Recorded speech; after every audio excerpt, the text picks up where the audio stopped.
Someone called me yesterday and told me to not bother with Nigerian politics.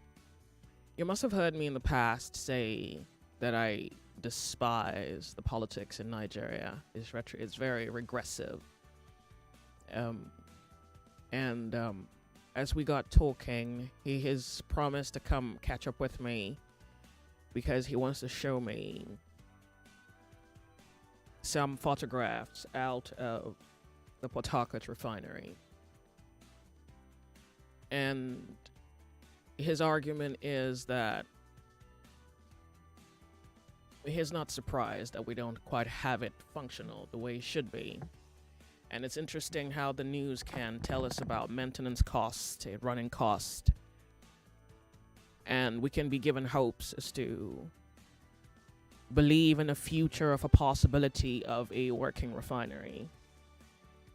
But it's just a way to keep us busy, I guess. It's a way to appear to be doing something when nothing is really happening. It's an attempt to, at this point, someone is just trying to occupy our God-given lifetime with a story that they can fabricate, come up with.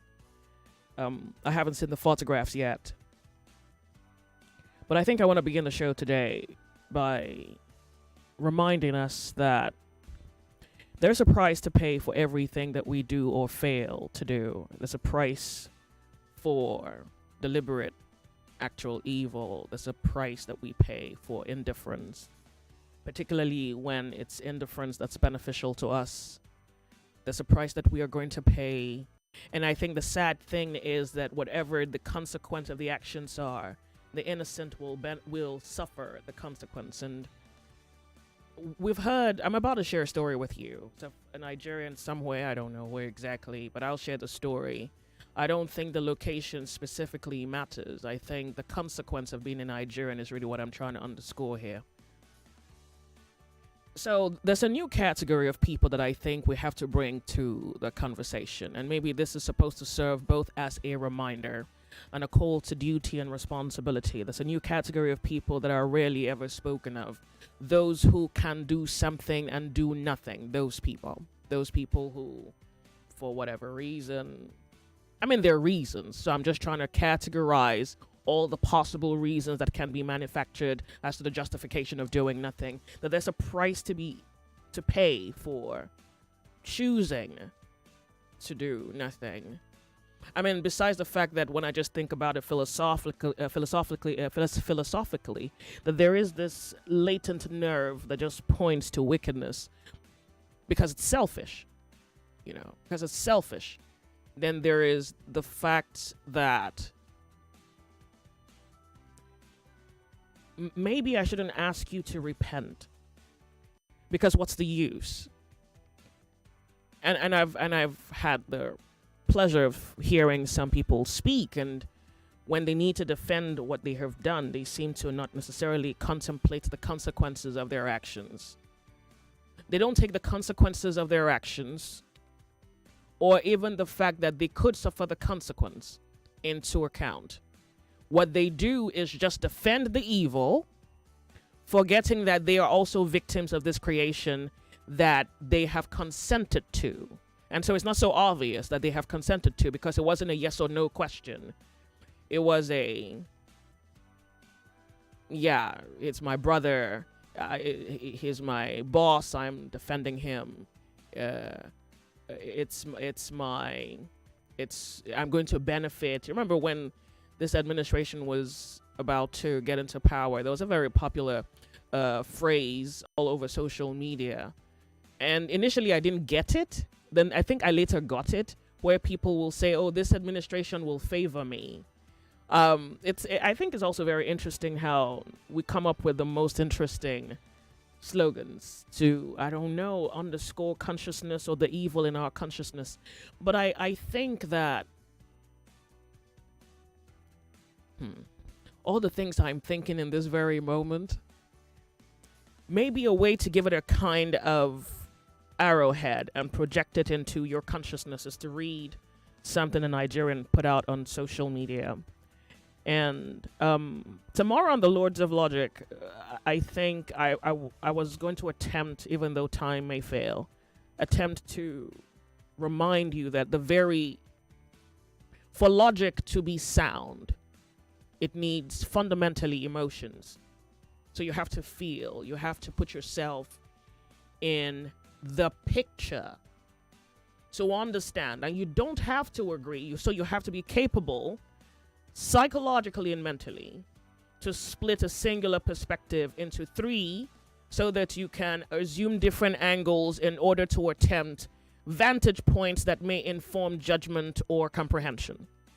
So I'm asking you to feel, because it seems as though because we do not feel, we truly do not understand how much of a danger we are and how much evil we're capable of.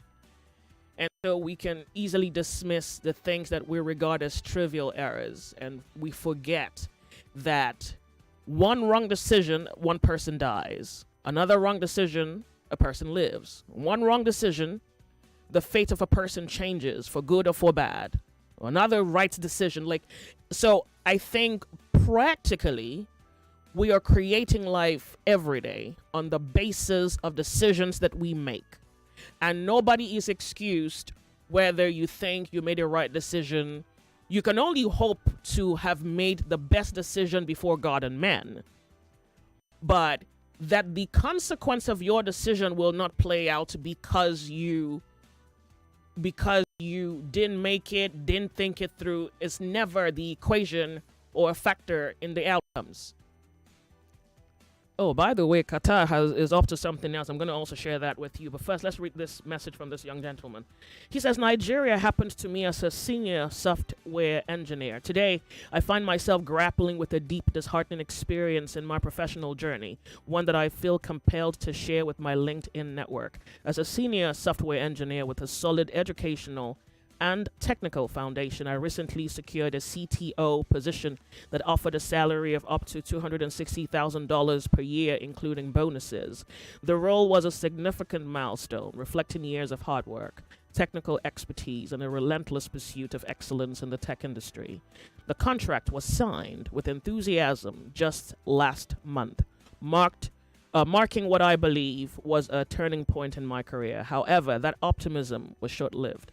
Today, I received a termination email that shattered my hopes. The message cited further compliance checks, revealing that the organization could no longer work with Nigerian nationals due to regulatory constraints. This decision came without prior indication, leaving me blindsided and emotionally drained. The loss of this opportunity isn't an isolated incident. This year alone, I've encountered multiple instances where my nationality has cost me significant career advancements, to the point where I've lost count of the setbacks. The sting of this experience is profound. As a Nigerian professional, I've poured my energy into building a robust skill set, contributing to innovative projects and networking globally. Yet, despite my qualifications and the contract I signed in good faith, I find myself excluded due to factors beyond my control. The email exchange that followed was a mix of frustration and resignation. My attempt to negotiate or seek clarity met with an apology acknowledging the decision was driven by external regulations, specifically from a government entity. His name is Ridwan Akinfenwa, MBA. All right, so here's the thing. You don't have to know him. He doesn't have to be of your tribe, of your creed. We can all converge at the point where we share a commonality, which is the commonality of being Nigerians. And so, we're not sure whether this is karma or this is payback. We're not certain of that. So we can't say it is for something that he had done in the past that the payback has come now. That's not something we can say sensibly. However, we can at least, by what has been stated in this message, look to see that as an individual he has put in effort to not be a charlatan, to be sophisticated, to be knowledgeable, to be qualified in his area of chosen expertise. So it is not a lack of will, it's not a lack of passion, it's not a lack of dedication, it's not a lack of skill set or capability. So he is qualified, but what disqualifies him is something that each and every one of us consistently and daily play a role in. So whether you permit evil because it's your brother, whether you tolerate the violation because these are your townspeople or this is your political party, or we are creating something that whether we don't even have a choice as to how what we create can be interpreted. Because what is this thing Qatar is doing? But hey, you can't quite blame them if this is what they choose.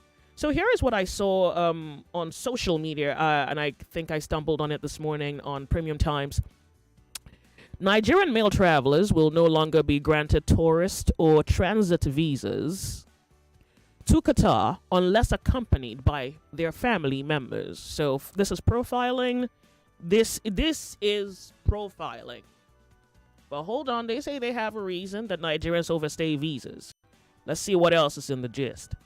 Qatari government announced this in a recent notice as part of its new visa regulations. These new restrictions come amid growing concerns by the government over compliance with entry and exit regulations. Qatar, in its notice, cited the frequent cases of overstays by Nigerian travelers as the reason for the new restriction. In addition, visa applicants must provide proof of a confirmed return ticket alongside hotel accommodation. And according to the Ministry of Interior, only 5-star hotels will now qualify for visa processing. The Qatari Ministry of Interior has announced updated visa regulations for Nigerian travelers following recent cases of overstay. So I want to quickly share a recent experience with you. I applied for a Swiss visa, and I was speaking to... I went to the embassy for interview, I guess. It was what she said. I almost laughed at her. She said to me that I needed to... First of all, the first thing that threw me off was when she said that I needed to write my itinerary. And I said, okay. And she said, yes. And I say, what do you mean? And she says, everything I'm going to do in that country for the duration of my stay should be written. And I thought, never in my life has anybody asked me to put down. And I say, so help me. If I go to a library, if I go shopping, if I go to a museum, if I go to a park, if I go for coffee, she says I have to write it down. And I'm like, look, as a tourist, I'm meeting the country. I'm going there to meet and explore. So I'm hoping that this is supposed to have an element of surprise. And she says, no, that it has to be written. She says, even the days I'm not going to be going out should be written. So she says to me, that's not the worst. Hold on. She's like, if you're going to spend 3 weeks, everything you're going to do in that 3-week window has to be on paper. And then the one that I thought made me want to laugh at her was when she said to me, if you're going to Zurich, you can't sleep in a neighboring town. So she said, if you go out of Zurich, you can't spend the night there. And I say to her, what are you talking about? What are you talking about? She says, yes, that I can't, that that's now a requirement. That I can speak to the manager if I want, but that if I go to Zurich, I can step outside of the confines and spend the night there. So let's say we go to a party out of town and it's too late to hit the road. And we're like, okay, let's spend the night there and come back to our hotel in the morning. She says, I can't do that. And in my head, I'm like, I really don't want to go. It's not like I really want to go. And she's like, well, that's the requirement. And I said, okay. I mean, hey, I was just, I didn't want to hear her speak anymore. But in a sense, she was really just doing her job. At least I want to believe so. I don't think it was a. I don't think it anything else. I don't think she was trying to be mean. I don't think she was trying to be. I don't know. I didn't ascribe the moment to anything. I just thought, well, she's doing her job. So what I thought was, there are things that we're doing every day that contributes to perception. And I think about a few weeks ago, just before I went off, that we had spoken on perception. So here is this Nigerian who, for whatever reason, can't quite get ahead in the world because of perception. Not because he is guilty. Not because he has done anything wrong. Not because he is unqualified. But because of the things that we all consent to as a people. The things we tolerate, the things we permit, the things we bring about, the things that we ignore, the deliberate. And I think you don't call it evil, so you don't see how detrimental it truly is. Because it's not as though the people who are judging him are any better than he is. But a person can decide that if you can permit this level of abnormality within your system, we better set standards for you before you come here bringing your garbage with you. Okay, all right. We hold it to be worthy of note. This is one of many things I wanted to get off my chest today, but I thought this would be a good way to begin. Today on the show, I think we need to look at industry secrets. I've had this at the back of my mind. I think is going to be as funny as it is going to be surprising. People who have worked in any sector at all. Any. And you know some secrets that the outside world doesn't know. You can call in and you can tell us. I came by a thread a few years ago, and it was Americans talking about the things that happen without public knowledge, and the public pretty much either just comes by, buys the food, go away, or use a service and go away. But there's some not so ethical things happening at the background that pretty much made it to the thread. And I thought, the Nigerian version will be something. So let's try it. So I think we can do that today. I'm reading a scientific literature. Scientists are claiming that human life on Earth is engineered. So I guess if you look at the Quran, it tells you man was made from water, right? My Muslim people, where, according to Islam, how was man made? Yeah?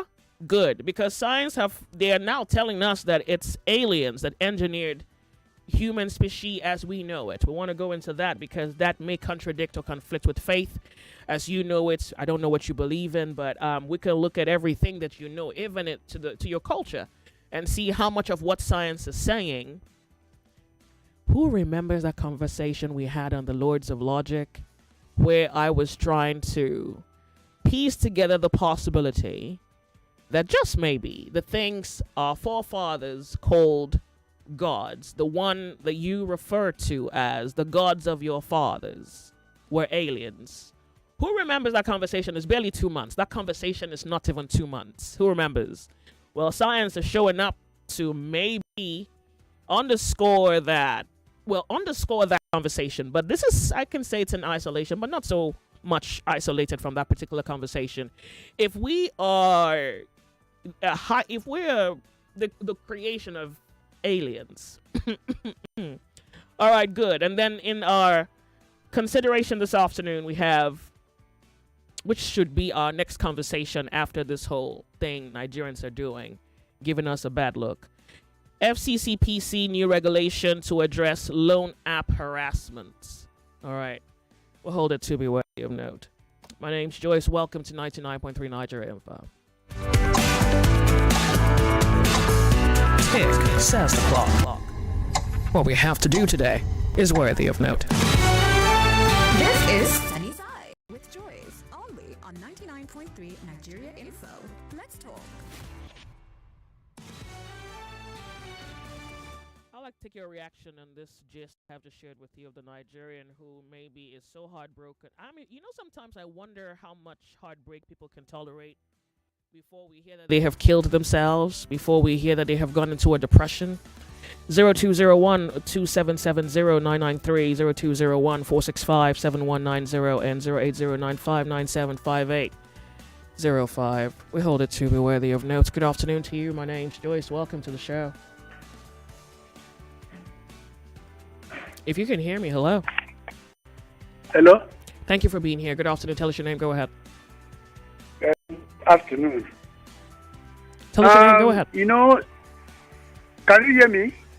I'm with you. Go ahead. Yes. Hello. Yes, I'm with you. Go ahead. The problem. Hello. Go ahead. Hello. I'm with you. I can hear you. The problem in this country. Everybody, if you go out of this country, you discover that the image of Nigeria is perished. Because I traveled to Burkina Faso, Niger Republic, and even as I want to go out in the Niger Republic, they will ask, we have to go to police and report. They will ask us, where are you going to? We will state it there, then we will go out. So what I'm saying now is this. The image of this country is tarnished, even in African nations. So I don't know how we are going to redeem our image. I think we know. No, we can't say we don't know. It's becoming too foolish now. The comedy is old. But hold on, we're going to go off on a break. More talk, news, and sports after this. Are you finding it difficult listening to your favorite talk radio Nigeria info via the mobile app? Come closer. Let me fix that for you. Now, launch the app on your device. Click the three lines on the top left corner of the app. Look for settings in the drop-down menu and click on it. Turn on the first option that you see. Make sure you turn on the option that says always use highest quality available audio. Now that you have done that, close the app and relaunch it. Voila! I did it! Oh, sorry, you did it. Now you can enjoy your radio anywhere, anytime. Nigeria Info. Let's talk.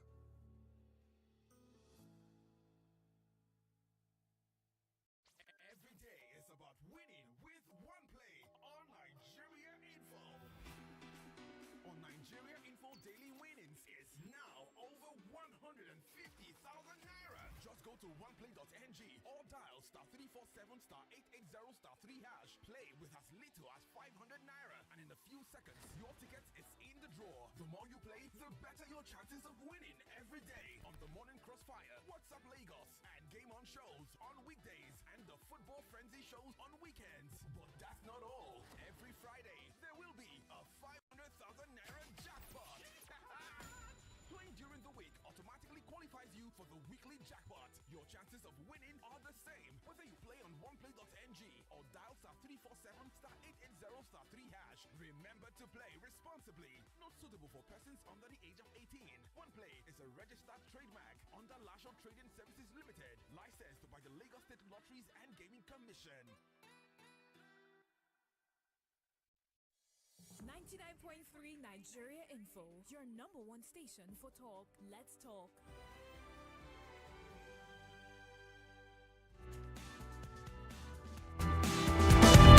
All right, so we have about a few minutes before it's the top of the hour, and we must bring to you the news update.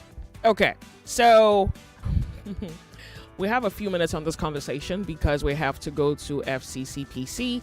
I think that conversation equally is one that I would not just love Nigerians to speak on, but I would love for Nigerians to follow through as this develops with the FCCPC.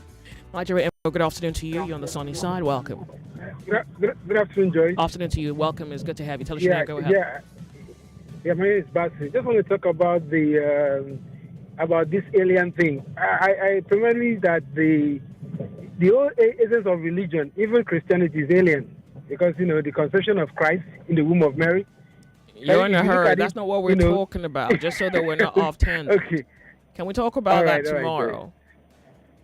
Okay, tomorrow. All right. Why are you so excited? Did I About tell you that was the Nigerian topic? The redeeming of our images depends on us. We don't need to even go out there. That's everything that we need here. So running out is being validated by outsiders is a appalling is an appalling sight. That's not the answer to the question. If this is even a question. Come out of that. No. You don't think there's something in the attitude of the Nigerian that needs to change? This has nothing to do with validation. Okay. This has to do with attitude and Okay. character and something that we're doing wrong. Okay, I guess maybe the syndrome of get rich quick, quest for wealth, and You're breaking the throwing rules. anything Maybe at that me. You don't even have to speak on the matter. I don't think it's the get rich quick. That's indiscipline. Indiscipline, yeah, it You're has to throwing do with anything at lust. me at this point. It just has to do with lust because that's what it is. Thank you for heard calling that. me. I appreciate. So wait, Nigerians don't know what the problem is? That's on your side. Welcome to the show. Miss Emmanuel. You have 30 seconds because I'm due for a break at 1 o'clock. 30 seconds. Okay. Or you can call me back. Hey, that's something you can do. Okay, I'll do that. All right.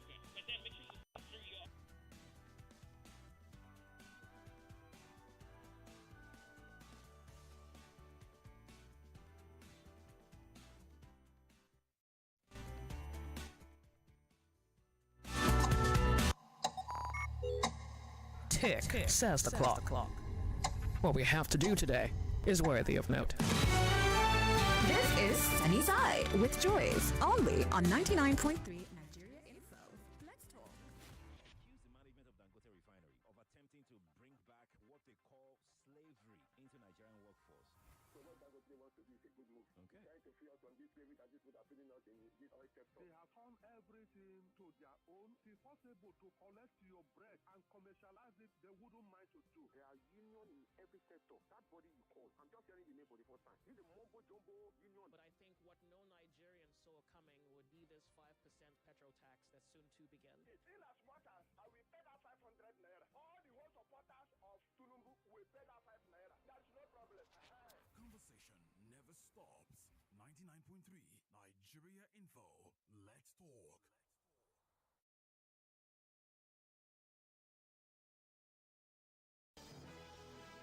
It's 1 o'clock. 1 o'clock. 1 o'clock. The news update on 99.3 Nigeria Info.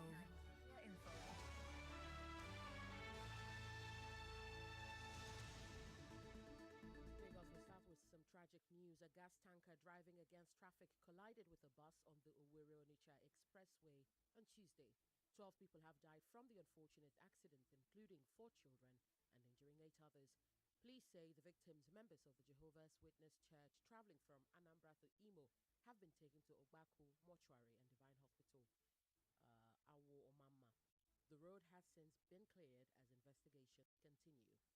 Meanwhile, petroleum workers have suspended their strike after Dangote Refinery agreed to recognize their rights to unionize. The breakthrough came at a closed-door meeting brokered by the DSS, with Finance Minister Wale Edun and the NLC in attendance. Acting NLC General Secretary Benson Upa confirmed the deal, which was sealed with a memorandum of understanding giving workers a 2-week window to begin unionizing. A formal statement from the Labour Ministry is expected soon.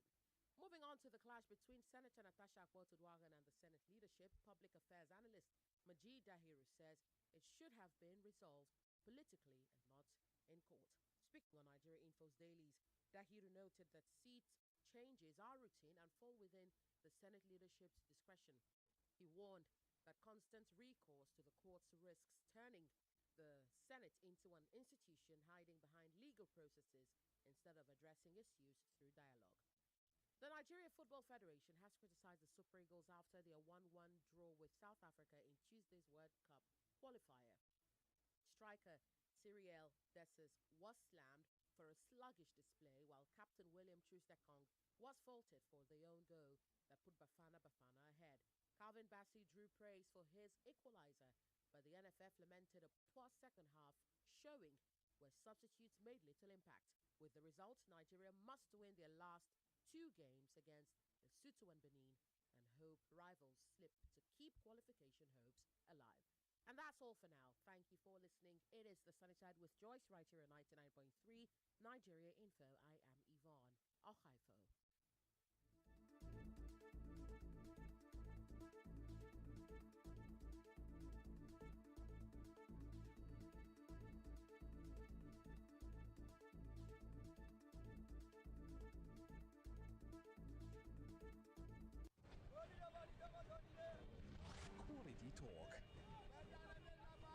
Intelligent conversations. Always interesting. So engaging. Sometimes even mind-boggling. Nigeria Info. Ask everyone. Anyone.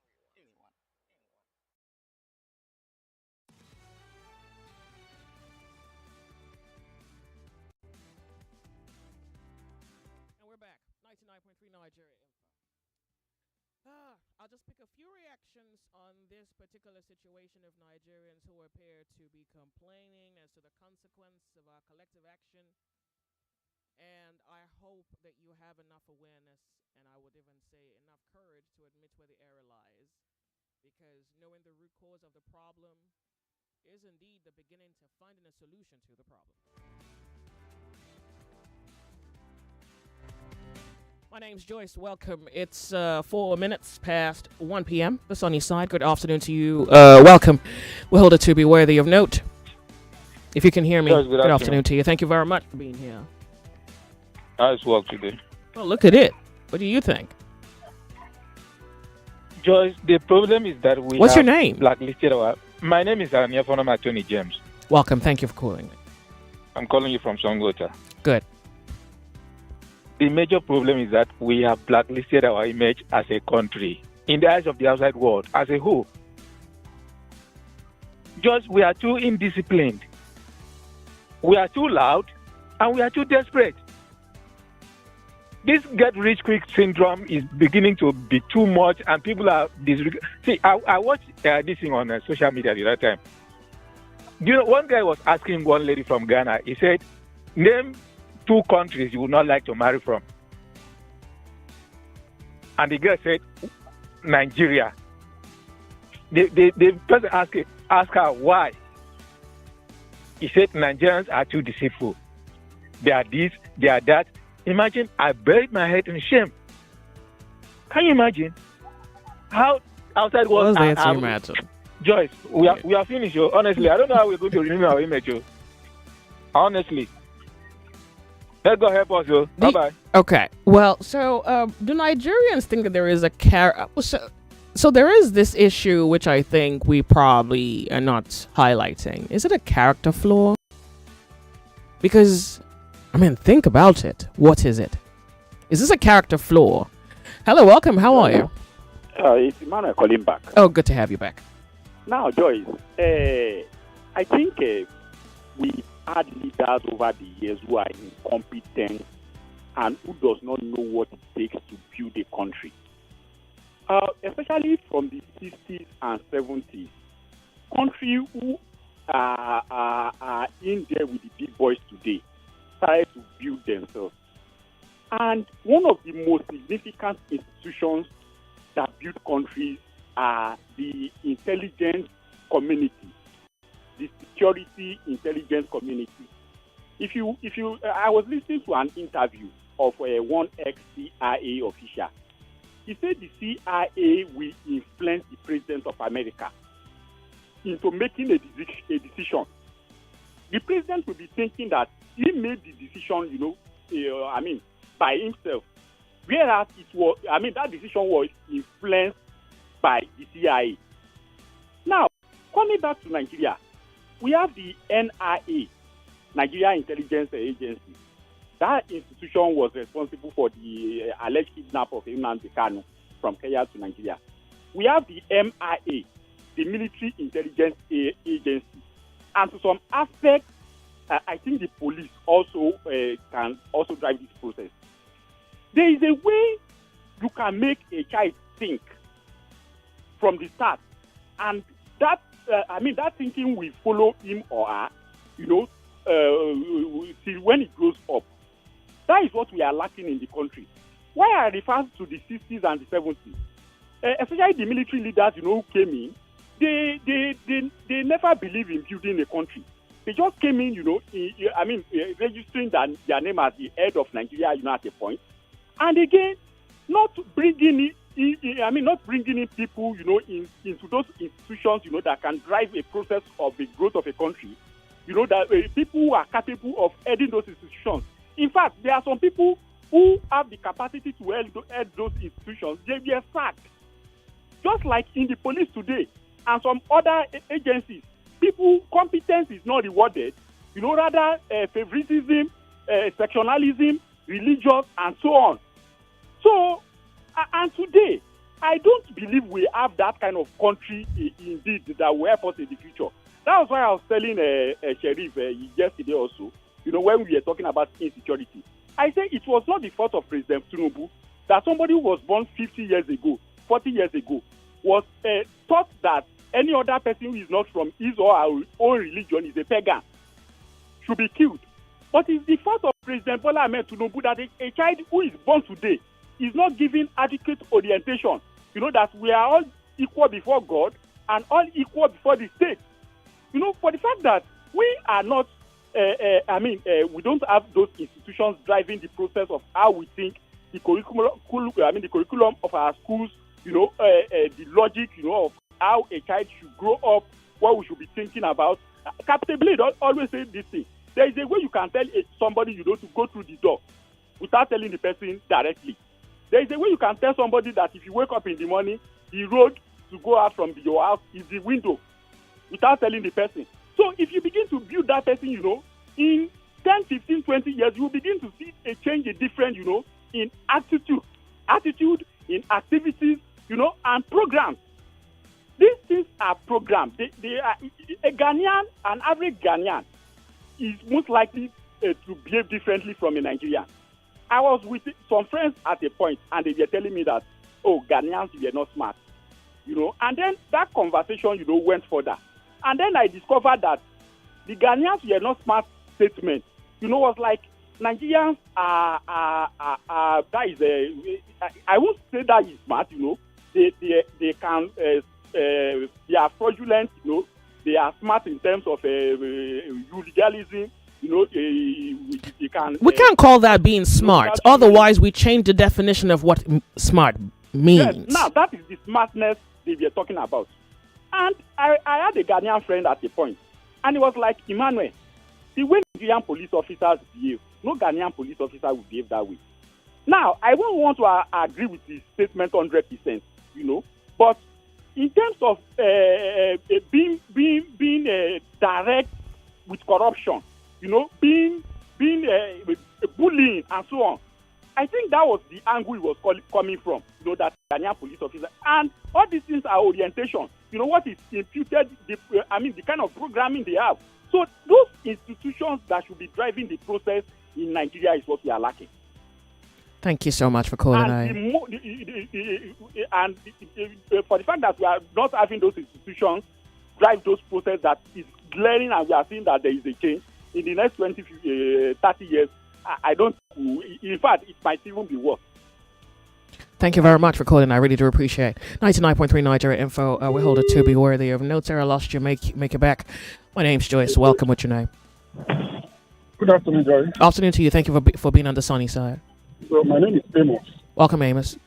Yeah. For me, Nigeria has two major problems. And if those major problems are not solved, I don't think we are going anywhere. Number one for me is religion. All right?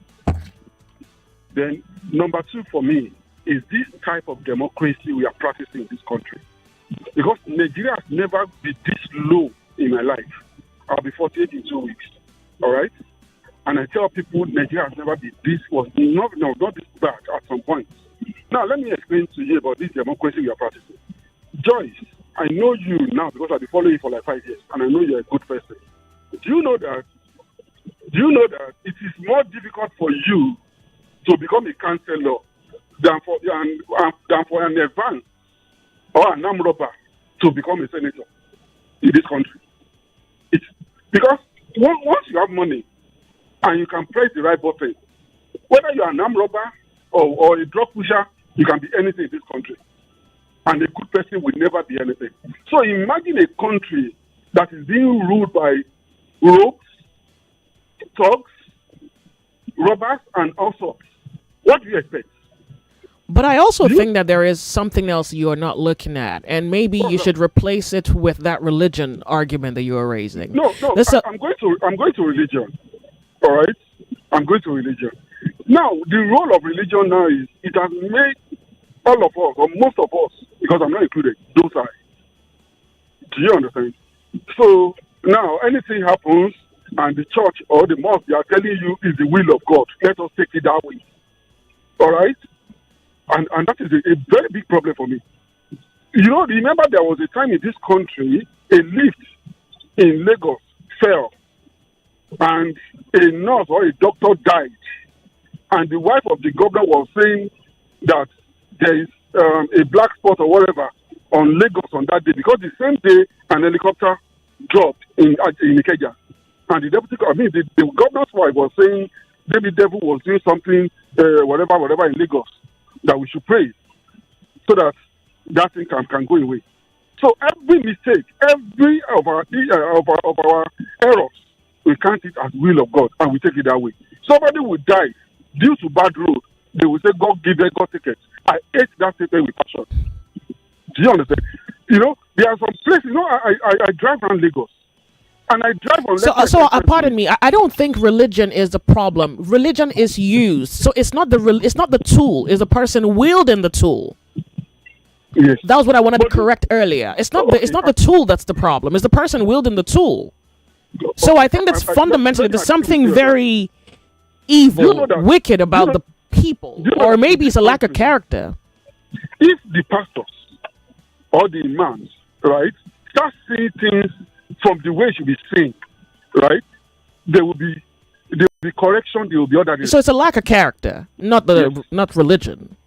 You know, because we did election, people read the same in, and the pastor was telling us the will of God, we shall accept it. What nonsense! And that is why it will be difficult for Nigeria to move forward. Thank you. Thank you for calling me. WhatsApp caller, thank you so much for your patience. Welcome, it's good to have you. Tell us your name, go ahead.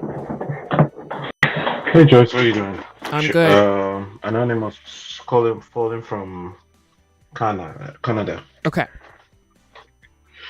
Go ahead. Well, I think the colonial side of things actually really messed up with our heads, and you would have to intentionally work on yourself in order to get yourself out of the mess, because it seems like every Nigerian wants to show or prove to another Nigerian that is better than them or that is bigger than them. And even those that are not as powerful as or as strong or as influential as that person is sitting back and just waiting for his own turn to be more influential. And at the end of the day, I'm like, okay, the whole world is watching us doing things like this, and when they realize that, okay, even our own house is not kept in order, how exactly do you expect them to treat us any better?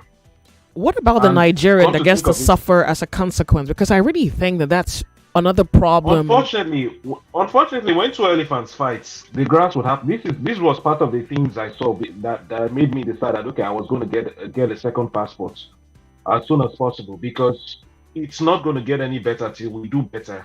And guess what? It's not like Nigerians here are even any better. Nigerians avoid Nigerians here in this part of the world. Was it not? Do you know? I think the week that you took a break, that Sheriff handled the show. Ask him the first day when they were talking about divorce rates in the diaspora. You come here and somebody wants to act like, oh, this is a country where feminism rules and women's rights are on top of the list, and they literally want to destroy your life. Do you know what it means when the woman says, oh, he abuses me? It doesn't matter if she's telling the truth or not. But that, and you will notice that even the women here are like, it cannot be that bad, but you can't really say much. Were you not there when didn't you hear that the police in the UK had to even call the Nigerian community and said, no, you guys should stop any small misunderstanding. You want to bring the police and get your men into trouble. Trying to orientate them. We need to work on ourselves as a people. Nigerians avoid Nigerians here, because at the end of the day, Nigerians want to put in the least effort in order to get the maximum gain through the law or around the law, any way possible. And they want, as like, there's this mentality of, okay, trying to compete with one another, even when the other person doesn't even know you are in competition with him. They want to get the biggest house, they want to give this. And trust me, the person talked about the church. The church is not even any better. as far as I'm concerned, the church here is, even in Nigeria, most of them, it's more like a social community where people meet in order to just interact with each other. Because God, you don't know the amount, as in what I've gone through because of the church, the church system here. And if it's not because I personally believe that there is a God, I would just wash my hand off religion, especially the Nigerian religion system, because it's just a bunch of hypocritical set of people trying to justify things that shouldn't even make any logic in the first place. Because you notice that these people go to work where they interact with other race, or it's a multicultural place of work, and they behave normal, they behave the right way. But once they're out of there, it's like, okay, now we now. And that's those well, like, how will I say call it, those poisonous attitude just comes out all of a sudden. They want to just dominate. They want to just, they are loud. They want to show that, okay, they are around. I don't blame Ghanaians for saying that. I don't blame even the Swiss government for doing unfortunately, it's just like, okay, you're the grass that is suffering now in this case. Because, for example, I didn't want to give my name when I called because I work for a Swiss company. Oh. And I know how strict they are. I know how they. When did they start this? Write down how much air you're going to breathe, how much oxygen you're going to breathe in. When did they start that? Joyce, they didn't see. I was supposed to be in Switzerland in 2018. All I had to do was just to get a letter from my company, and it's almost guaranteed that I will get it without any of these restrictions. You go to the U.S. Embassy in Nigeria, and the process they will literally want to put a camel through the eye of a needle. Bring these documents. When I got here as a resident of Canada, I wasn't working. I didn't even have any money. I was still in school, but at least I was considered a local. And guess what? They asked me, "What are you going to do?" I said, "I don't even know. I just want to go for sightseeing." And I was like, okay, let me just try it after all, because when I applied, I had a job, but I lost the job. And guess what? They were like, okay, we'll give it to you. 10 years. 10 years without any. They didn't look at any documents. All they knew that it was, okay, he's. What year was that? 10 years visa. This was 2019. Oh. Anyways. The eyes they look at Nigerians is completely, and the rest of the world, they know what they are doing. And it's, at the end of the day, it boils down to us as a people to say, okay, let us get our act together. If at the end of the day you get into trouble for breaking the law outside of Nigeria, once you get into Nigeria, you should be charged or punished for doing that. And if I would add, punished more severely than their government when they see that happening, because see, at the end of the day, people only react to when there is a strong. It's the repercussions of getting caught or being penalized is stronger than the benefits you would gain. It's not like people here are not lawless. So trust me, during pandemic, you notice they were fighting for toilet paper in the listen. When there's anything that causes a disarray, they show their true color here. That is not going to be a barometer for lawlessness. I don't think that's a barometer for lawlessness, because of course there's scarcity. True. When there's scarcity, people tend to be more. They act desperately. True, but even when there is no scarcity, you notice that Nigerians are just like that by default. Rowdy, vulgar. There's this power, unrefined. This force that is like, I want to show that I am better than you. I am more educated than you. You don't know who I am. It's something that we really need to deal with, because trust me, it's only a matter of time. Even African countries will soon start raising up their borders more severely than even the Western world. And at that point, where is Nigeria going to go? And unfortunately, people like you will be the one to suffer for it, because well, pray for me, because I don't intend to suffer. That's the plan. Well, get a second passport at choice. At this point. That's all I can say for now. All right. Thank you so much for calling me. I do appreciate it. Thank you. Have a nice day. Indeed, I went under the thread of the Nigerian who posted that he had his job terminated because he's Nigerian. And a handful of the comments there pretty much were of people who had this terror of being Nigerian one day longer, and that their lives changed and their destiny is rewritten when they got another passport. So I guess that's good advice. Hello, welcome to the show. You'll be my final caller before the commercial break. Welcome. Tell me your name. Go ahead, please. Oh, can I go ahead? What's your name? Hello? Tell me your name. Go ahead. You have a minute and a half. Okay. What is it that the basic thing It's not about religion. For instance, Christianity is a matter of choice. If the willingness is there, the offer is acceptable. The main problem is uncertainty. The lower one worshiping God of Mammon. No. This is not a religious conversation. Excuse me. This is not a religious conversation. Hello? No, it's not a religious conversation. It's that there are issues the Nigerians are creating, and Nigerians are suffering as a consequence of that. So how do that's we... what I'm saying now. There are spirits behind everything. Even as I'm talking to you, there is spirit behind my speech. So if then the Nigerians do not have discipline, what is the spirit behind it? The spirit of mammon, because of fear or poverty, accumulation of wealth, which is from the top of the hem of our fear. For instance, in the ministry, they want to have 10 or 50 people working. They will add more number. Then the treasurer will go and collect the money and share it up among themselves in the account office. These are experience. The police will start getting money on the road because they are not sure of their salary. You remember the time of Nigeria Info. We'll be right back. Attention.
Conversations you hear on Nigeria Info.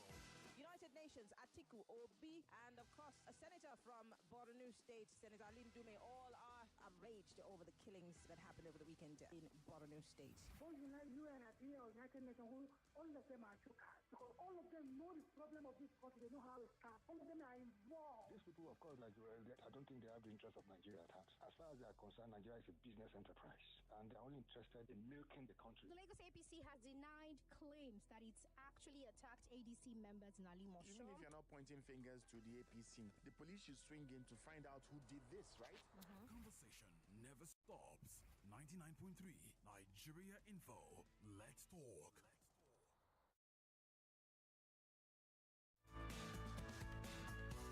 Apologies to my last caller. I'll give two more people an opportunity to speak, and we have to be on to the next conversation, which is the FCCPC and loan apps. Hello, welcome to the show. If you can hear me, good afternoon to you. Thank you very much for being here. My name's Joyce. What's your name?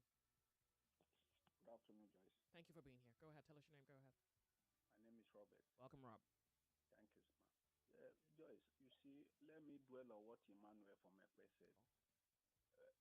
We have strong men and weak institution.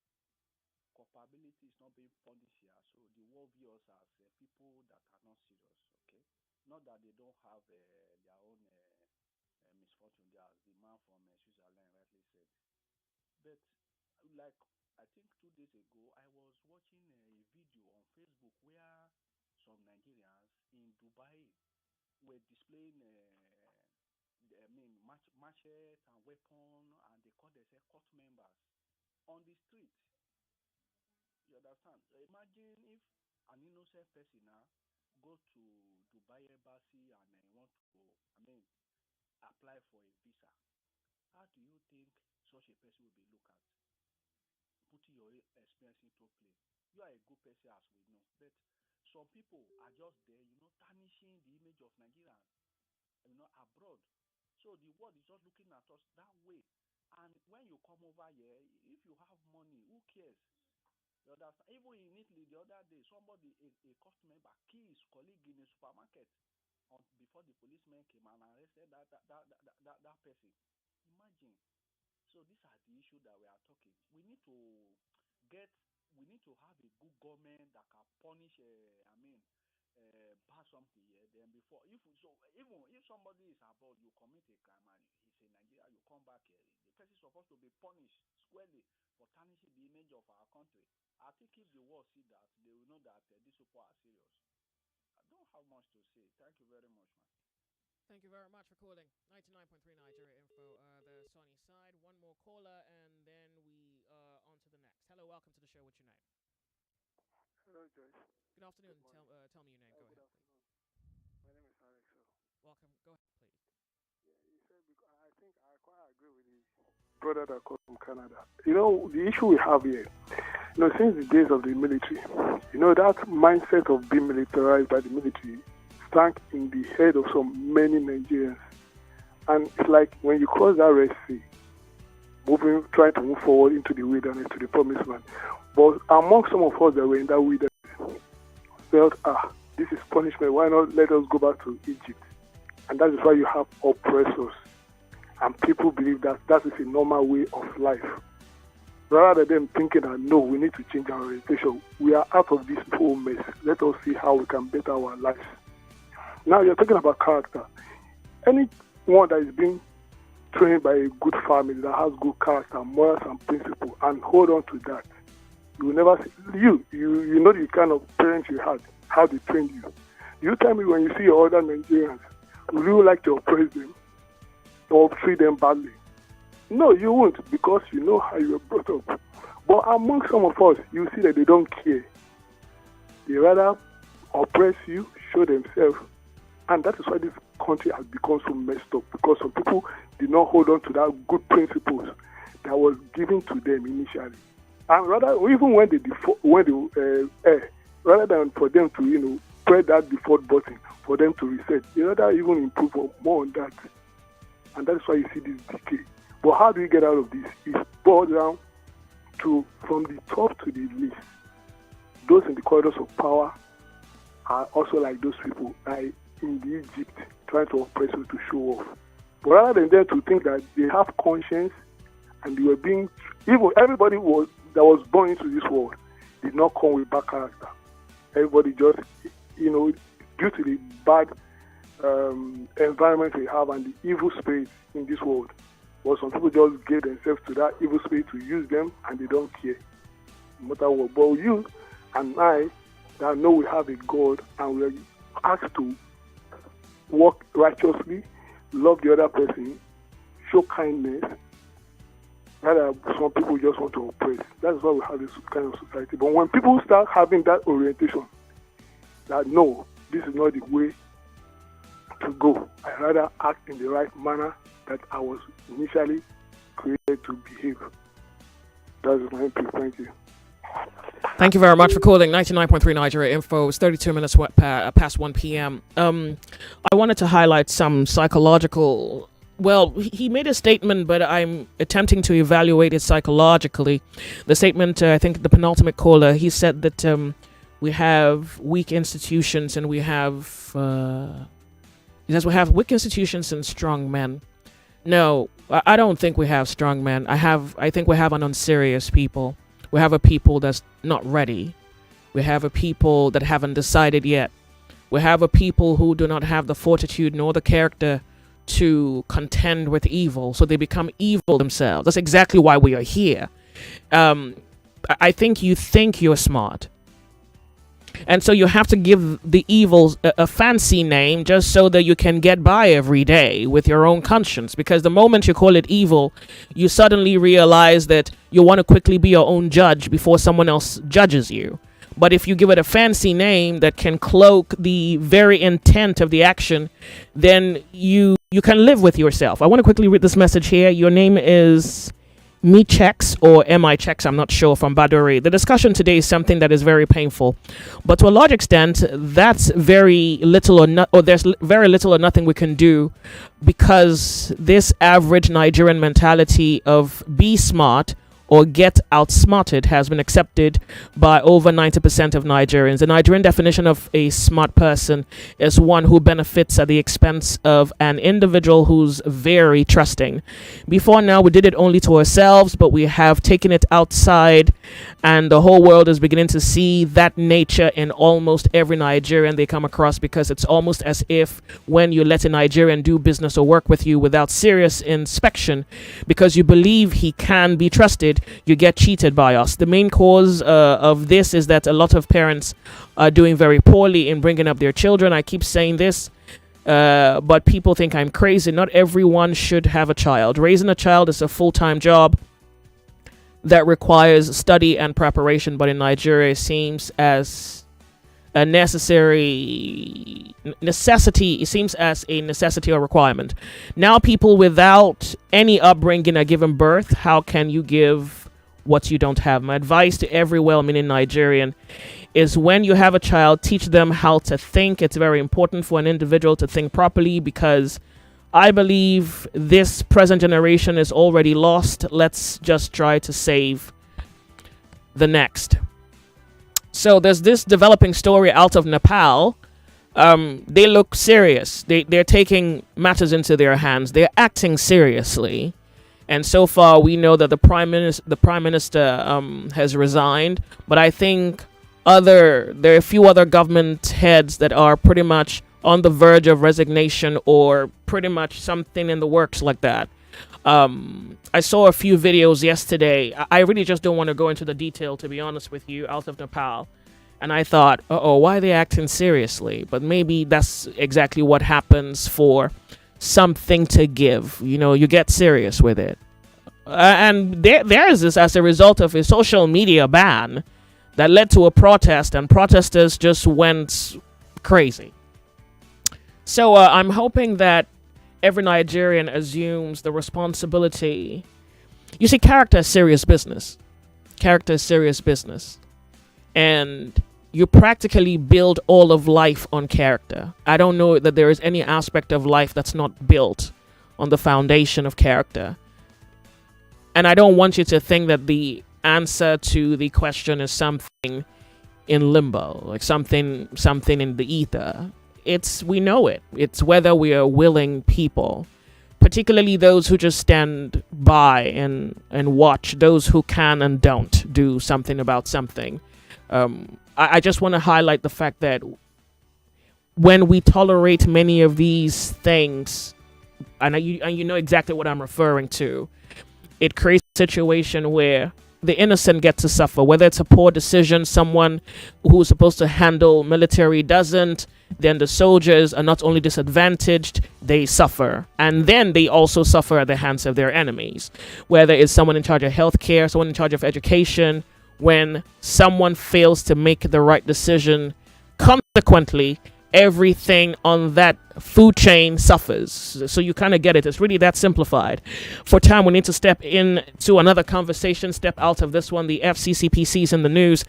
And I think this particular conversation is very interesting, because for the longest time, Nigerians have complained that some lenders have turned to name calling and public shaming them when loans are not paid. Messages labeling them fraudsters, criminals, or announcing them as dead when they don't pay up loans. And it's funny because these loan guys really go to the extreme. Imagine someone declaring you dead because you owe some money, and they declare it to everybody on your contact list, your friends, your employers.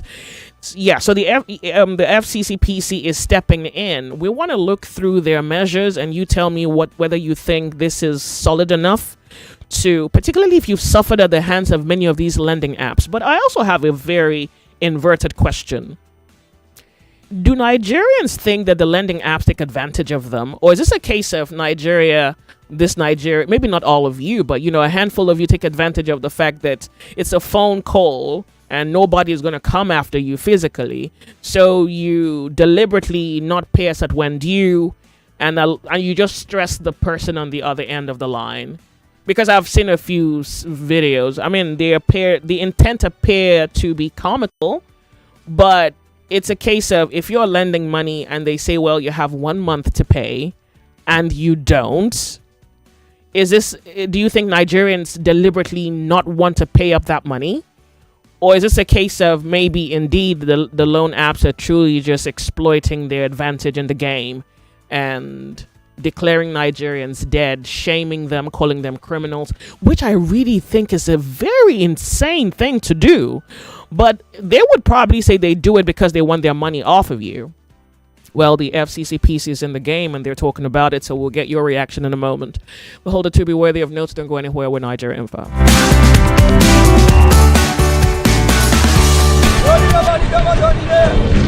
Quality talk. Intelligent conversations. Always interesting. So engaging. Sometimes even mind-boggling. Nigeria Info. Ask everyone. Anyone.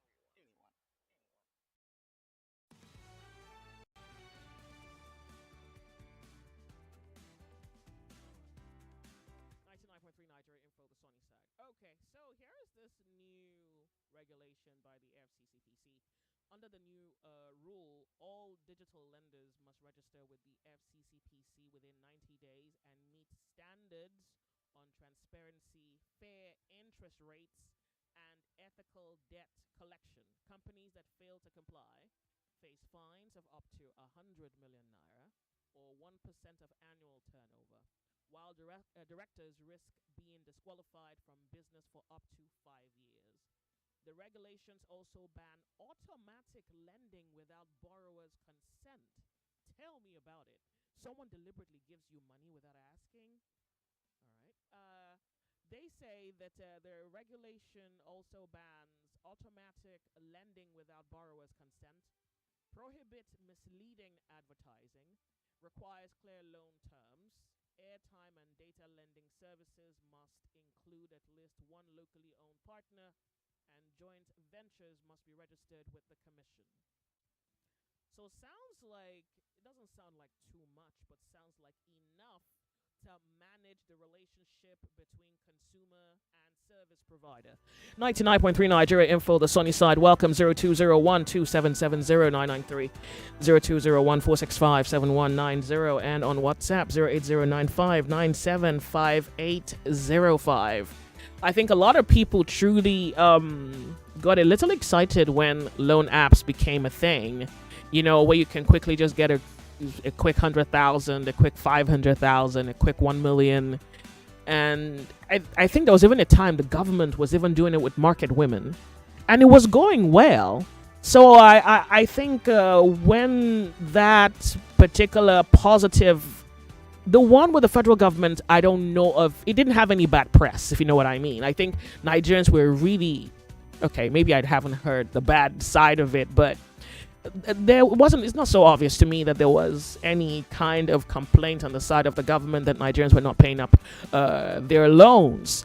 But as soon as this thing became something, Nigerians became victims at the hand of the lender. We're talking today on Nigeria Info. We'll hold it to be worthy of note. So now the FCCP has stepped in after all so many complaints from Nigerians. So now Nigerians, you tell me whether you believe the measure now is enough to regulate, punish the lenders, because I don't see how someone, well, then again, God alone knows why you're unable to pay. Otherwise, if this is a case of someone taking advantage of you, declaring you dead, giving you money you didn't ask for, advertising your face, your name. I even heard that there was one particular loan app that arrested people or at least attempted to arrest people on the streets, something funny like that. Like they would come locate you and then attempt to arrest you or harass you, something as comical or dramatic as that. Well, let's talk about your reaction to this FCCPC suddenly deciding to do something about all your complaints. Welcome to the show. How are you? John, if you can hear afternoon. me. Afternoon to you. Thank you for being here. This is Mr. Frank. I don't think the CPC or whatever you call them, FCCPC, should be SCCPC. Yeah. They should be supporting those loan apps, not the Nigerians. Oh. Why? Yes, let us support those loan apps, those loan companies, and protect them. Because if you watch Nigerians today, Nigerians are scamming their own selves. Not to talk of when a scammer gets that app. Check what will happen then. So many people goes there, they borrow, they abandon the line, abandon the app. I know some. We go there, they will borrow from those people. They will, if it is live, they will break. Some will break the same card. Some will delete the app. So how are they going to recover their money? If not, when they declare those people dead, then some people might say, no, this person is not dead. I know him. Then from there, they might even get an idea of catching that person. Look at the way scamming is alarming in Nigeria. Then check what happens from those low apps. And those low apps, they don't know how to borrow. Once you just apply, bam, they don't give you. It doesn't waste many minutes. So I don't know. They should help themselves and government should protect them. But don't you think the way they treat Nigerians is unfair? You don't think that the way Nigerians are being treated by the loan apps they should add more help. They should add more. I said government should protect them because, Joyce, okay, I know what I'm talking. You see, they should add more for what they are doing. If they are continue posting people's pictures, they will not get anything back. They will not get any money. Okay. They should be going to people's houses. They should go to these network providers, get people's original address, go to the houses. Nigeria police should support them. Okay. If you dig deep inside those people, I don't know what is generating money for them, because many of them must have gone down bankrupt because without getting any money. Because people are draining these people without paying back. Okay, thank you very much. The market is so much in the land, and from there they will be collecting those money without paying back. Is it good? If somebody borrows you money, try to pay back so that you try to get his own profit. All right. Yes, now you pay back, and they will give another person. But this one they will borrow, they will delete the app, delete the number, block everybody. Is it good like that? Thank you. Thank you very much for calling. I really do appreciate. We're live streaming on YouTube, Nigeria Info FM on YouTube. My name's Joyce, so welcome. You're on the sunny side. We're holding to be worthy of note. Good afternoon. Afternoon to you. Thank you so much for being here. My name is Abigail. Good to have you. Sometimes all those this one is microfinance. It happened 2 days ago in my side. So this guy, they borrow this guy money. Many of them, the money is not genuine. They will borrow you money. When you put your money in they put money in the business, your business they will not damage the business. This will happen to my husband's friend, Victor, 2 days ago. Being Wednesday, being Monday. This guy was with us in our house. They call him in his shop. He sells those machine pass, gem pass. So they call this guy that people are waiting for him in the shop. When he went there, people are borrowing money, microfinance, but I don't know the name of microfinance. So his neighbor called him before the man left our house to his shop. People have gathered. They was about to scatter his because he just left his shop open. What happened? They quickly called him. When he came now, he saw them. People are borrowing money. They came with police. What happened to he said they said agreement that he said agreement. That day, that Monday was the day he freed the money they borrowed to him. But while they came, they was looking for him to free the money before they came because they say he broke agreement. He did not pay the money the way he's supposed to pay the money. For that, he paid 34,000 naira extra. This guy was begging them, if we really have the money, if I pay the money, the way to pay the money. But today, I just finished paying the money today. So why coming today to ask this guy to pay for extra money? So when we were going out now, we saw people there. So we left. After when we were coming back, my husband called him, Victor. When we were going out, we saw people in your shop. What happened? Said my husband that people that borrowing him money. One market finance that borrowing him money. He paid the money, but he not paid the money the way to pay the money. They came that they refused to go. They say they will arrest this guy. He must give them the fine. This guy has to go and borrow money for his neighbor to give them. So what am I saying? All those people that borrow money, they should have pity. If you borrow somebody money, let her pay the money. Even if you don't pay the money very well, please let them have, because this country is very, very bad. This guy now, you know his shop, you know what he's doing. He's not wrong. You came to his shop before you give him money, but maybe he's not paid the money in a week, or he paid the money, scatter the money for you. As long as I please paying this money to you, don't come and tax him or her again to give you extra fine because he's not paid the money away. So what happened? They will come with embarrassment. If you let me tell you that place, everybody know that this guy borrowed money. They came for embarrassment that day. So it's very, very unfair. Let them know that this country is very, very. We don't have money in this country. You give somebody money, he pay the money to you. Forget about whether he pay it very well or not pay it very well. So that's what happened, my sister. Have a nice day. Wow. Thank you so much for calling me. Wow. Hello, welcome to the show. Hello, Madam Joyce. Good afternoon. Afternoon to you. Thank you for being here. Tell us your name. Go ahead. My name, Madam Lucky. I'm calling from the Yeah, are you hearing me, Joyce? Yes, I am. I'm with you. Go ahead. Yeah, that matter. You see that your first caller, he just opened everything, and that is the truth to that Nigerian. See, I'm a career person. Even when I was Port Harcourt, I was doing the business. And when I come to the family, I'm doing it. I work as a career person, and I do the business. But money that I give money to only workers that I believe that yes, we have verified evidence. So there was see, initially when I came from Port Harcourt to here, I was thinking but when I started to lose money, that was why my eyes cleared. There is young boy came one time. He has a contract to do. The money that I used to balance is supposed to be about 400,000 naira. He brought his iPhone and laptop. I said, no, don't worry. Just go. Return my money since you have contract. Do you know that this guy, out of back, collect his contract money, everything, and he blocked me up? How much did you give to him? Are you hearing me? I'm with you. I'm here. I'm really taking it all in. The Begilek in the refinery, I'm telling you. So, see, let me tell you, my own point, what I'm telling Nigeria is, sometimes when I open this loan app, I do wonder that how they do this country to Nigeria. You were discussing the first topic that has to do with dishonesty. That woman complained.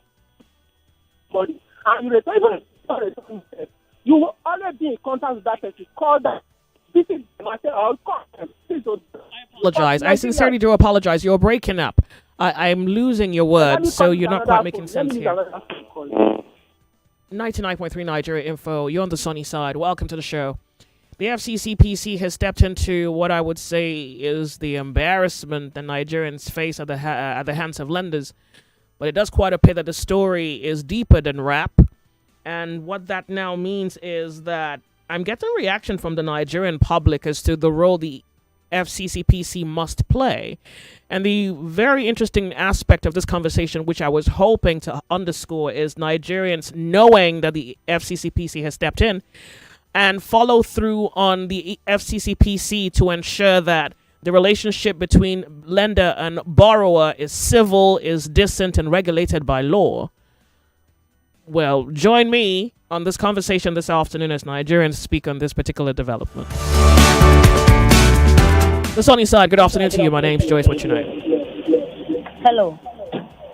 Good afternoon. I'm with you. Good afternoon. Thank you for being here. Yes, this is Solani calling from Ibejuleki, first-time caller. First-time caller. So good to have you join our conversation. Okay, I want to quickly buttress on this matter of borrower and the lender. One thing is this, some of these our people, though some have bad intention, that I'm talking about the borrowers now. Some have bad intention that when I collect money from this app, that they won't pay back, which is a bad on their own part.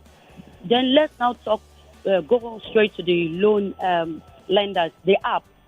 Some of these apps, I think they are built in such a way that when you borrow money and now you default, maybe just for one day, somebody that borrows money, it means that that person does not have enough. That is why you need to come and borrow.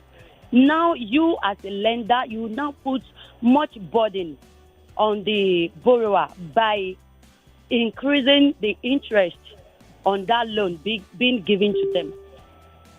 There was this app that when you default, I think maybe just for one day, even the interest that we be accumulated, it is even more than the money they have to pay back. Somebody who is unable to pay back, and you are just giving them crazy accumulative interest. So how do you think such borrower will be able to pay back?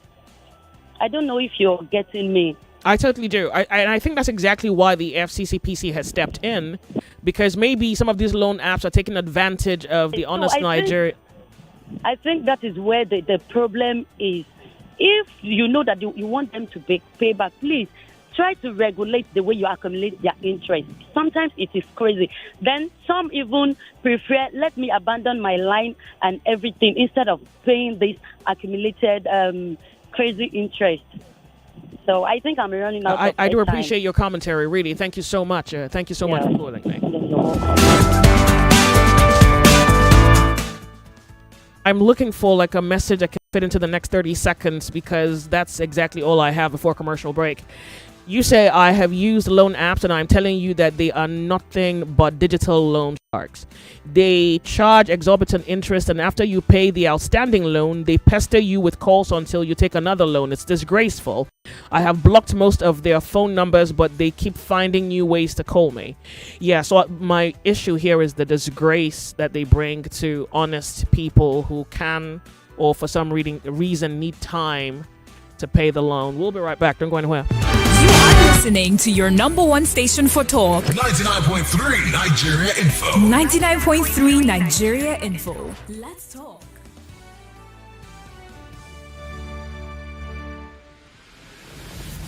Attention. Secondary schools in Lagos. Season 9 of the I Beg to Differ Secondary Schools Debate Tournament is coming this November.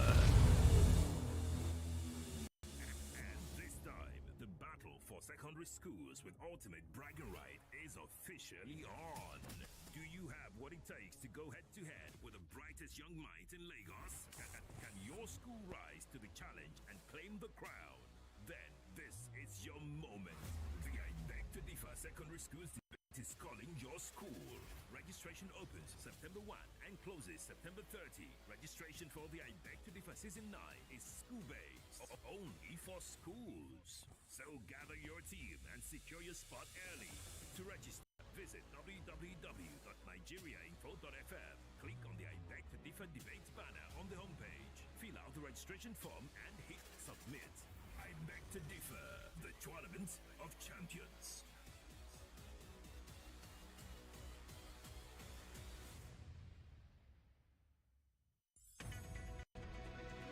We're back. We're back. We're back. We're back. We are back. We're back on 99.3 Nigeria Info.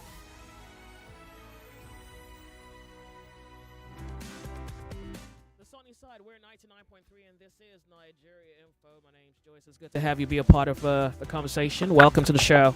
Hello, Joyce. Yeah, good to have you. Tell me your name. Go ahead, please. Good afternoon. This Afternoon is to Pastor you. Ladipo. Yeah.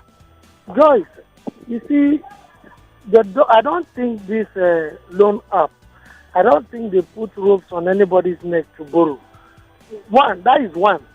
Two, if you are not sure of your means of repayment, I plead with you with everything that you serve in life.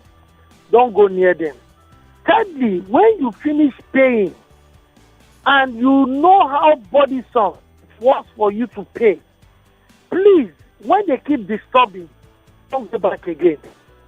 You know why? I've experienced it, that because of the way I paid, these people were soliciting and begging. There is no means they didn't use to reach out to me to get another one. But because I've made up my mind that, look, I sat down and I calculate the interest rate, I discovered it was on a high side, so I don't need it again. So it's advisable that if you know that you don't have something that can take care of it, don't go for it. Because those people, they are very mean. They have access to all your accounts. I've seen someone that they printed the person's obituary before, just because the person refused to pay. Or maybe, no, the person was owing them balance of either 4,000 or, yes, around 4,000 thereabouts. So it's very important. Thank you. Thank you so much for calling. 99.3 Nigeria Info, the sunny side. Hello, welcome to Nigeria Info. Tell me your name, please. Go ahead. Oh, hello, Josh. Yeah, I'm with you. Good afternoon. Thank you so much for being here. My name is Sam. Welcome, Sam. You have a minute and a half, thereabout. I think the problem is the regulators. Yeah. Government is supposed to come in. Anybody who wants to borrow money must have collateral, and anybody who wants to lend money must also ensure that the person who is borrowing has collateral to pay for it. This cannot happen to GTB. This cannot happen to First Bank. It cannot happen to all the regular banks, all the other banks. Why is it the hubs that this thing is happening? It's because themselves. I don't think it's because they are not regulated. Where is their office? Do you even know their office is? No. They just send money from nowhere to your account. Yeah, but it's also the access to money, and sometimes people need that kind of quick cash because they can't get it anywhere else. It is in Nigeria we are now, where people can even sell almost their children for money. Yeah, so you can't blame people for being broke, right? Yes, if they are, yes, what I'm saying, insecurity is so much that there is no trust for you to. If you don't have the means of collecting back this money, there's no collateral. Don't give. That is what I. All right. That is the best way for it. Thank you. Thank you if so you don't much. have collateral, don't borrow. To bring back what they call slavery into Nigerian workforce. So what Dangote wants to do is a good move. Okay. He's trying to free us from this slavery that this would have been us in.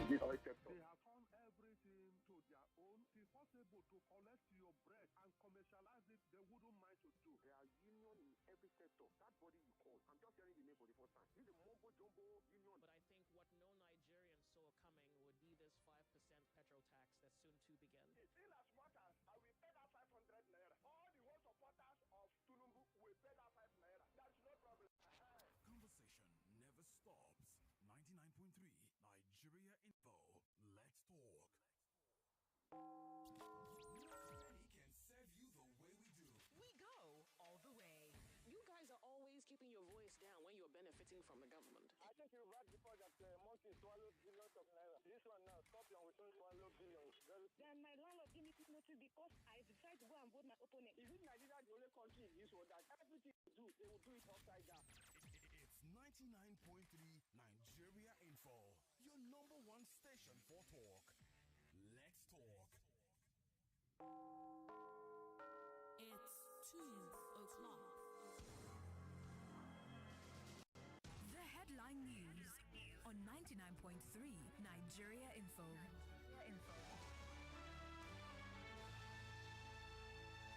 Lagos, a gas tanker driving against traffic has killed 12 people, including 4 children, and left 8 others injured. Meanwhile, petroleum workers have suspended their strike after Dangote Refinery agreed to recognize their rights to unionize. In the same vein, the Petroleum Products Retail Outlet Owners Association has directed its members to reopen fuel stations nationwide. Public Affairs Analyst Majid Dahiru says the clash between Senator Natasha Akpoti-Uduaghan and the Senate leadership should have been resolved politically, not in court. Another analyst, Achike Chude, argues that strikes in Nigeria are not caused by reckless unions, but by government failure. The Lagos State government has begun consultations for its 2026 budget, and residents are making their demands heard. Pharmacist Jennifer Ngonadi is urging the government to impose tougher sanctions to clamp down on the booming fake drug trade. On the international front, U.S. President Donald Trump says he is not thrilled after Israel carried out an airstrike in Qatar's capital, Doha. And in sports, the Nigeria Football Federation has criticized the Super Eagles after their 1-1 draw with South Africa in Tuesday's World Cup qualifier. And that's all for now. It is back to the sunny side with Joyce, right here at 99.3 Nigeria Info. I am Yvonne. Thank you for your time. Quality talk. Intelligent conversations. Always interesting. So engaging. Sometimes even mind-boggling. Nigeria Info. Ask everyone. Anyone.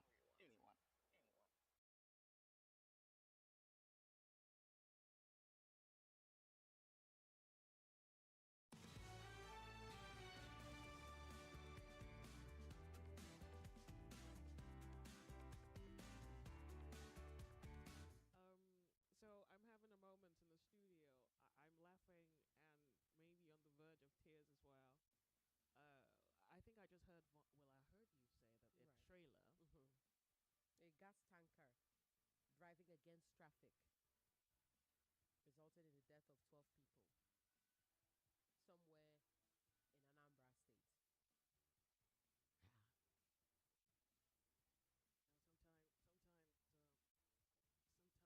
want to stop and stare because it's not. The emotions don't come to you quickly. You're not sure. Well, this is also because last week. No, no, no. When was I away? No, no, no, no. No, no, no. The week I came back, I spoke about the tanker, right? Yes, yes. After that, the evening of that day, someone sent me a situation out of Lekki. The evening of that day, that the day before, there was a truck that ran into a vehicle and had people injured, and I think 6 or 9 people dead. And then, of course, the very karmic comedy of a Nigerian who had gone on the post of FINA to say, oh, you want to use your sister to cash out. Did you hear it? Yes, I heard it. Only for him to come a few days later and report that his brother had been crushed by a truck. I don't have any emotions. I think I just wanted Nigerians to hear it a second time. Now, moving over to something more funny, that's really my first thought. I saw it yesterday. Sahara Reporters is reporting that the Nigerian police spent a little over 22 million on 85 cartons of cracker biscuits for personnel on operations. How much is How much is a biscuit factory? When I saw it, I thought, well, it would be silly to extend any kind of rationale or sensibility. Just laugh. Just laugh, because what else am I supposed? What else are we supposed to say? Does anybody have a reaction? We can talk about this next week, but I don't think you have anything to say. Joyce, I have no words. How much is a cow? 22 million. How much is a carton of? In fact, I need to ask. I have to do it. They said 85 cartons. 85 cartons. Oh gosh, It's 85 cartons. Stupid. And 13.3 million on toilet paper. In the 21st century, Oh my there's a God. toilet gun.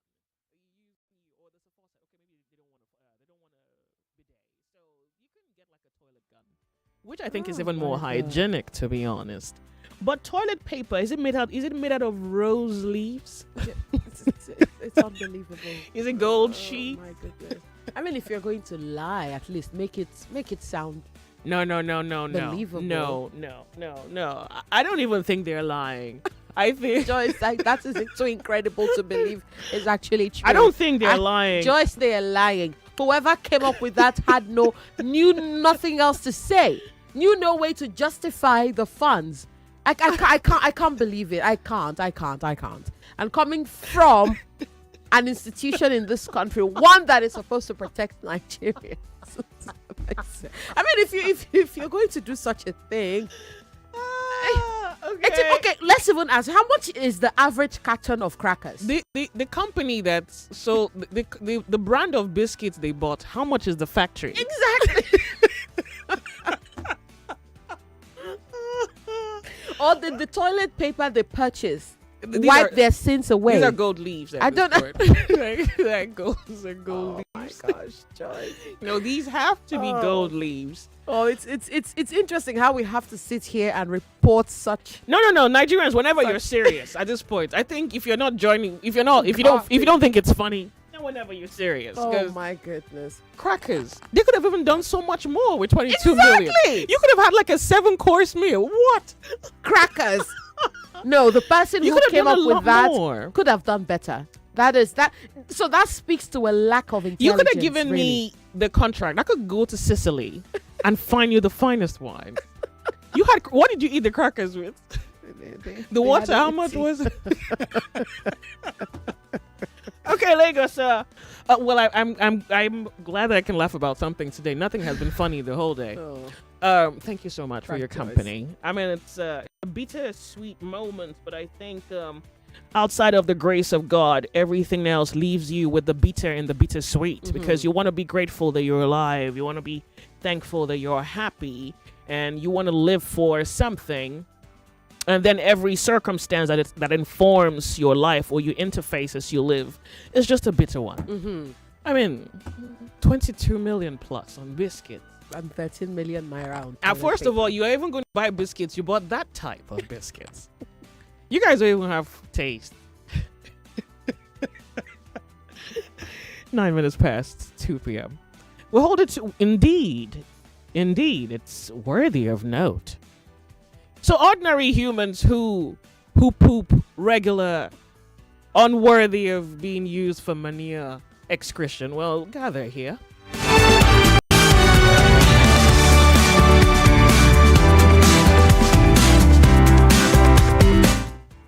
Yep. Welcome. How are you? If you can hear me, that is. Hello. I'm sorry I can't hear you. Maybe you make it back. The sunny side is worthy of note. Good afternoon, Joyce. Yeah, good afternoon to you. My name is Robert. Welcome, Rob. Are you done with the former one, or we should discuss this? No. We're on this FCCPC. This biscuits, we can do that one Monday. I mean, what are we going to say? That they didn't eat biscuits? You know. Joyce, sorry.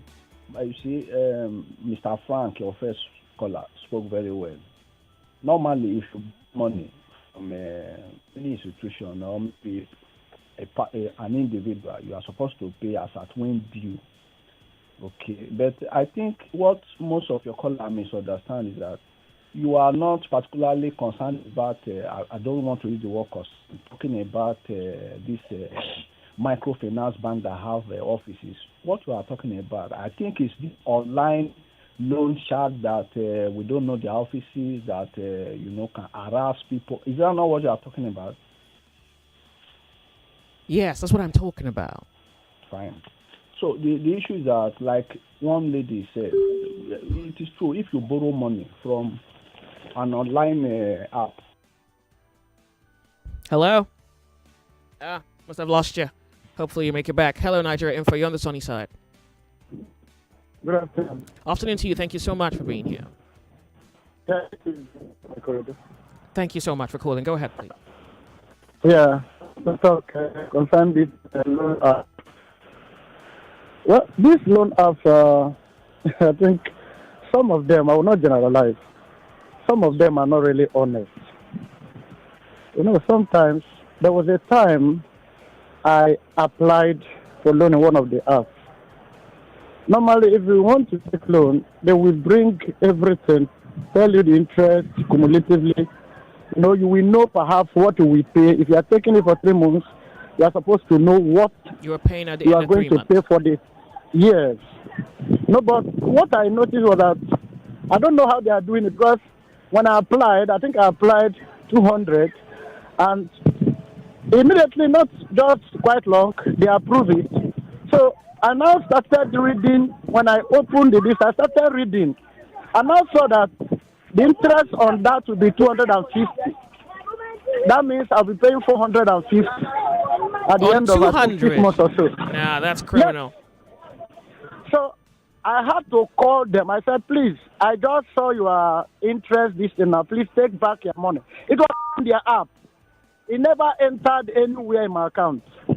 These people left it there. I kept calling them, and I had to copy, try to report to CBN, and they said, I think there's a particular day, they said it will elapse before you start reporting. So I started calling them until they now called me. They now answered me and said that there's nothing they can do, that they have approved it, I said, I don't need it, I can't pay it. And I don't want to use it. So take back your, it's still in their loan app anyway, the account I opened with them. And these people, they said they are not going to take it. That if I want them to take it back, I have to pay 5,000 for the signing of it. This is exploited. Yes, What sort of, why? Why? Why? In fact, the challenge we have is that our nation is like a nation without law. There's nobody to report to when these things happen. Well, so that's why I'm telling you about the FCCPC. That's exactly why I'm telling you about it. For you, like my sister, leave those people.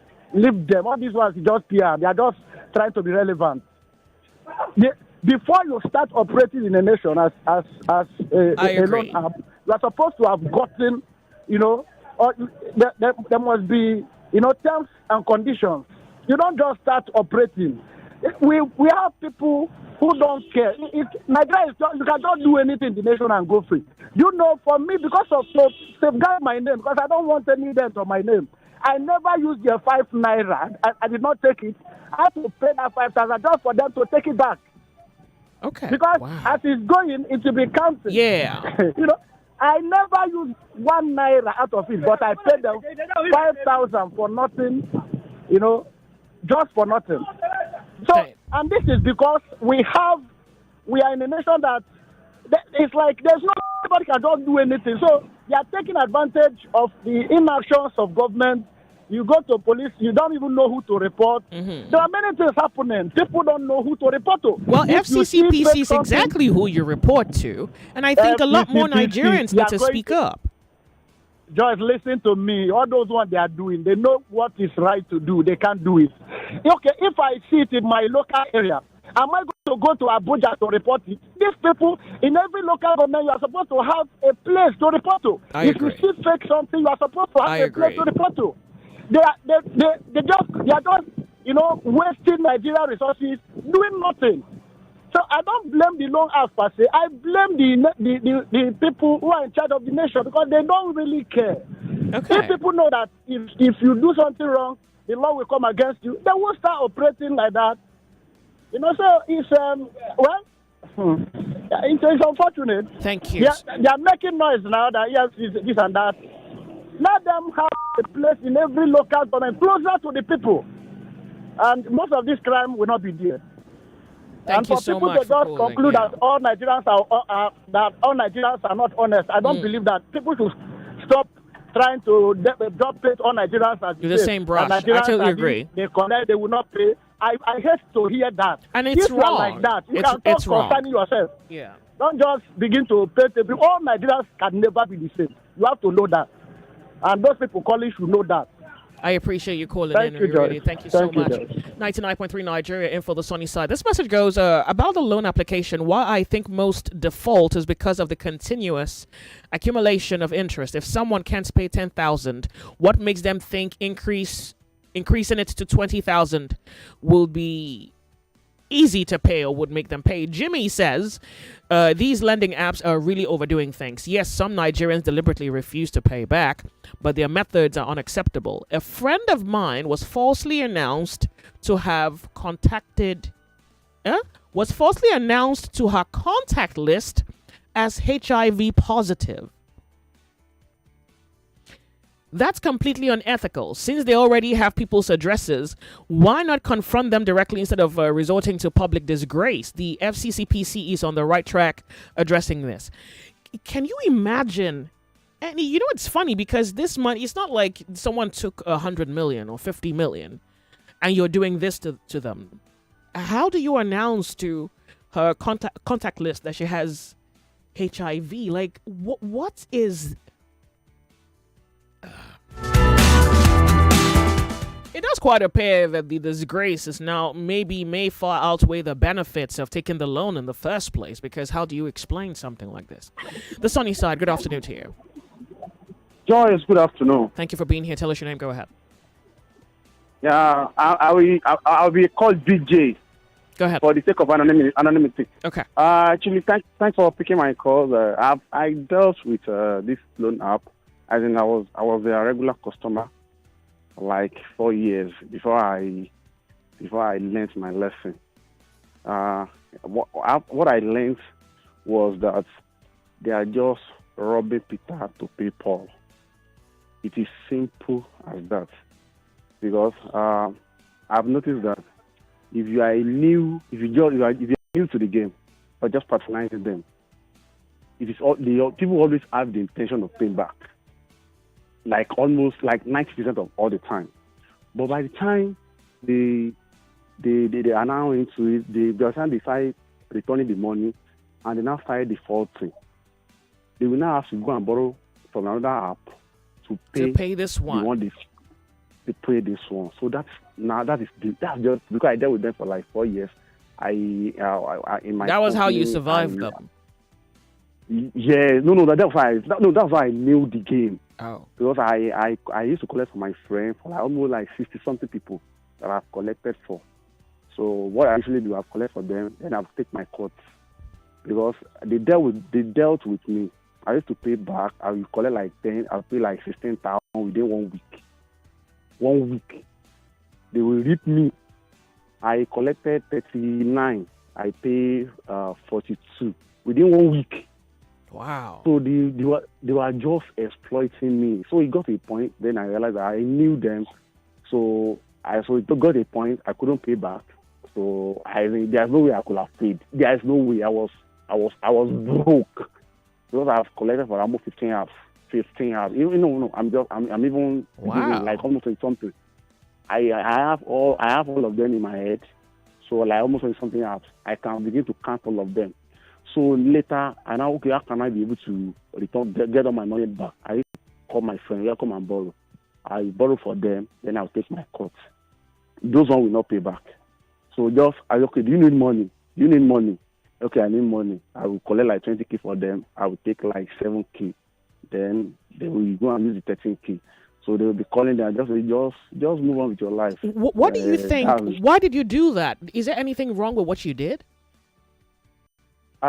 See, I said they dealt with me, as in, for like that 2 years, I used to run from pillar to post. They even spoil my name.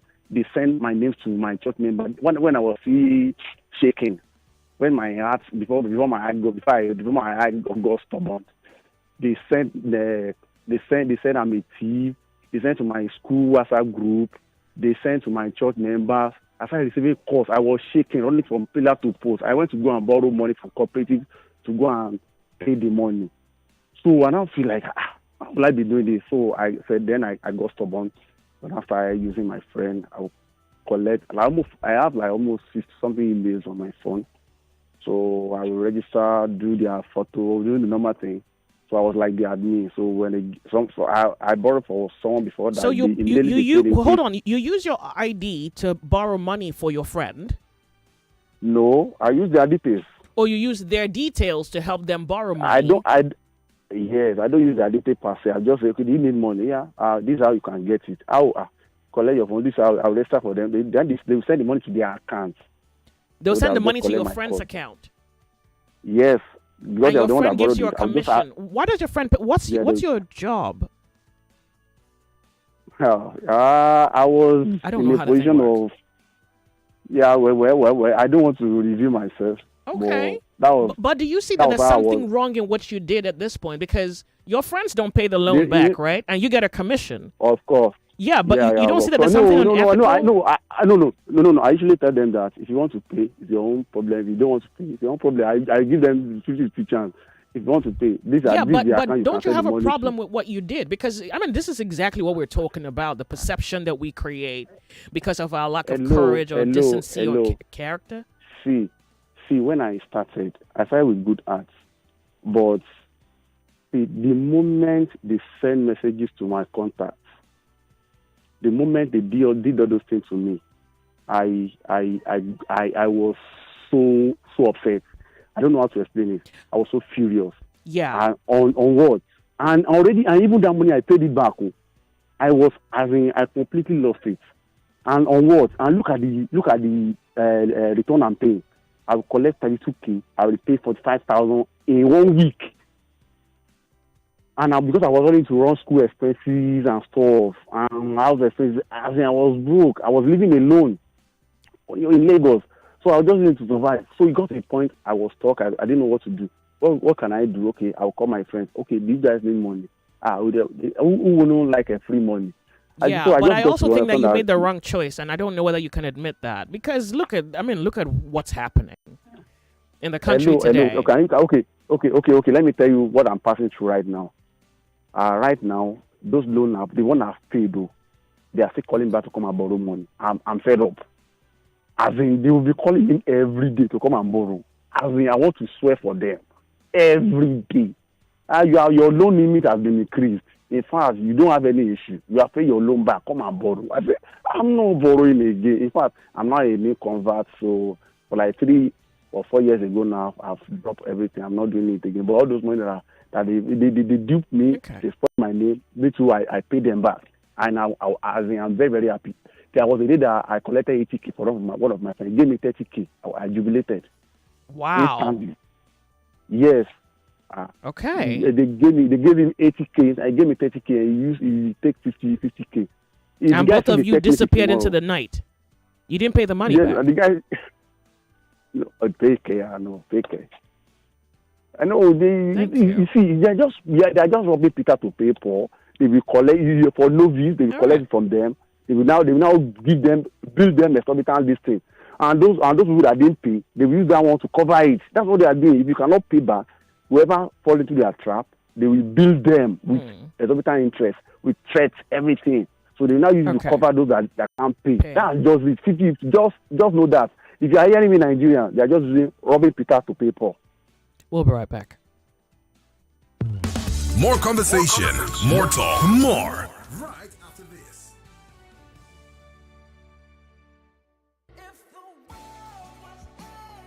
It is an incontrovertible fact that the future of power is solar. It is becoming increasingly clear that solar is the way to go if reliable, clean, and uninterrupted power is our goal. Our homes need power.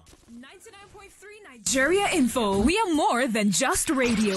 Subscribe to our YouTube channel at Nigeria Info FM. Check us out on Facebook at Nigeria Info 99.3. Follow us on Twitter at Nigeria Info FM and on Instagram at Nigeria Info FM Lagos for live updates as it happens. 99